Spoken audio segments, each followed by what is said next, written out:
Bulletin के आगाज में आपको बताएं वही हुआ जो वालिदैन कह रहे थे। पुलिस की नाअहली साबित हो गई। मीर रजा ने खुदकुशी नहीं की, उसका कत्ल हुआ। गोली पीछे से लगी, कमर से पसलियों को चीरते हुए सीने से बाहर निकली। दूसरे पोस्टमार्टम की इब्तदाई रिपोर्ट सामने आ गई। पोस्टमार्टम रिपोर्ट में लिखा गया है कि मीर रजा के जिस्म पर तशद्दुद के निशानात भी पाए गए। पांव पर भी गोलियों के निशान मिले, जिसके निचले हिस्से पर खून के धब्बे हैं। जबड़े के हिस्से में गहरी चोट और जख्म हैं। मीर रजा के जिस्म पर काले धब्बे भी पाए गए।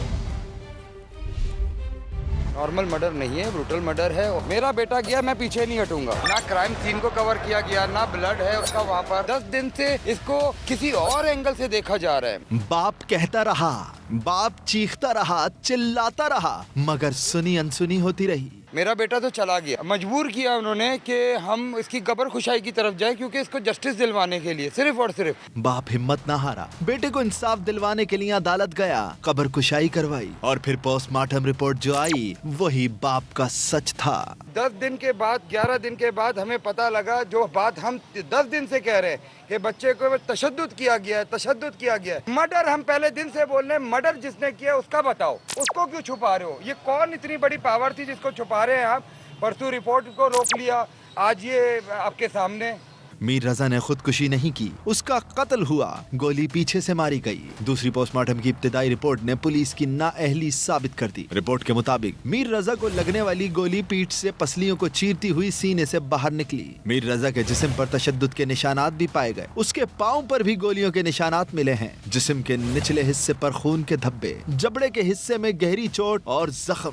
पोस्टमार्टम रिपोर्ट के मुताबिक मीर रजा के जिस्म पर काले धब्बे भी पाए गए। बेसिकली उसको मारा गया है, तशद्दुद किया गया है और फिर उसको गोली पीछे से मारी गई है। कोई बत्ताखोर है, किन को बचाया जा रहा है? वो कौन लोग हैं जिनको बचाया जा रहा है? मर्डर किसने किया उसको सामने ला।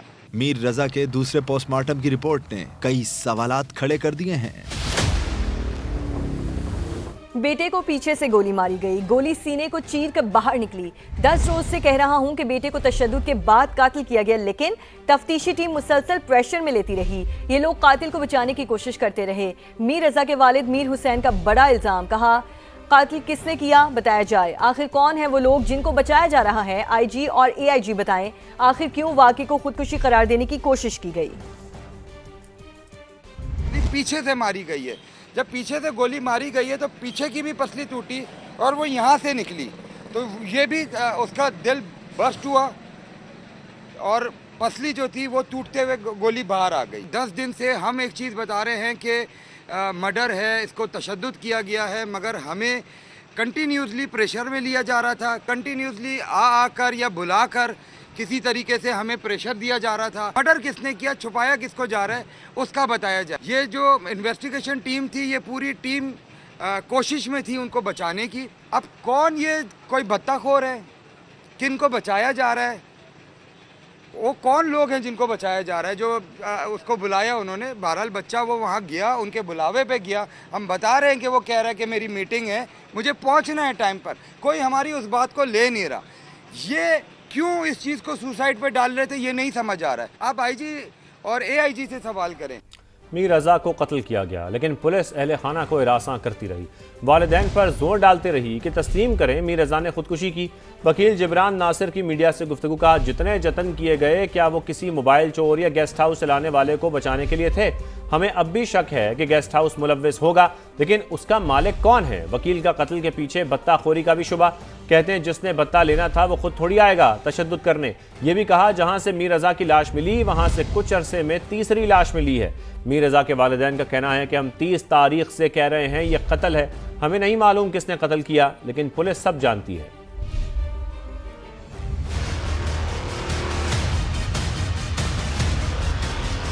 आपके ख्याल में किसी मोबाइल चोर के लिए इतने जतन किए जा रहे हैं? आपके ख्याल में किसी छोटे से गेस्ट हाउस चलाने वाले के लिए इतने जतन किए जा रहे होंगे? होगा वो गेस्ट हाउस मुलव्विस, हमें अब भी शक है, मगर उसका मालिक कौन है, वो किसका फ्रंट है? आपके ख्याल में जो शायद जिन गुंडों ने बैठ के इसको मारा है, कोई केमिकल इसको पिलाया और गोली मारी है, उनको बचाने के लिए जतन किए जा रहे हैं? उन गुंडों को भी किसी ने हायर किया होगा। किसी ने अगर इससे भत्ता लेना था या करोड़ों का तवान लेना था तो वो थोड़ी तशद्दुद करने आएगा। उसके पास इतने वसाइल होंगे कि वो हायर करेगा वो लोग इसको तशद्दुद करने के लिए। अगर इसने कहा था कि मैं कल की सुबह नहीं देखूंगा, मुझे 3 करोड़ रुपए दे दो, तो उसको पता चल गया था कि ये लोग जालिम हैं, ये जाबिर हैं, ये मौत भी ऐसे देंगे जो अजियतनाक होगी। तो ये ऐसे कौन से लोग हैं जो इतने डाढ़े होकर कराची में काम कर रहे हैं? इस मुकाम से जहाँ पे लाश मिली, यहाँ पिछले कुछ अरसे में ये तीसरी लाश है। ये कोई पॉपुलर सुसाइड स्पॉट था कि लोग यहीं पे आके मरते हैं? तो ये कौन लोग हैं? अब उसको चैन से नहीं रहने देना जो इस कत्ल के पीछे था, और वो जो इसको डिफेंड कर रहे हैं। ये मैं यकीन से कह सकता हूँ कि ये आईजी और एआईजी को पता है, ये नहीं ढूंढ के लाएंगे कातिल।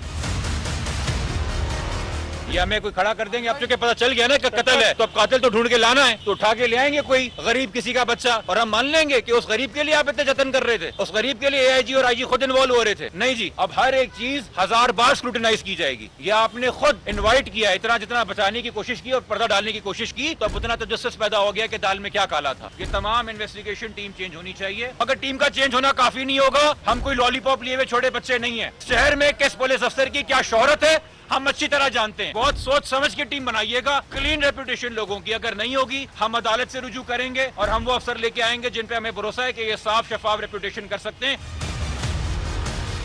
हमें पता होता तो हम बता देते। जिस हालत में उस बच्चे को देखा, हम बस उस वक्त से कह रहे थे कि ये सुसाइड नहीं है, ये मर्डर है। इन्वेस्टिगेट करना हमारा काम नहीं है, तो प्लीज इन्वेस्टिगेट कर लें। लाहौर में पीटीआई रहनुमा अब्दुल्ला ताहिर कत्ल केस में बड़ा इंकशाफ। टारगेट किलिंग में मंसूबा 2 खवातीन की मावनत से मुकम्मल हुआ। दोनों को हिरासत में ले लिया गया है। सोशल मीडिया अकाउंट से अहम मालूमात भी मिल गई हैं। पुलिस ने शूटर्स की गिरफ्तारी के लिए अहम लीड्स पर काम शुरू कर दिया है। जहांगीर खान रिपोर्ट करेंगे।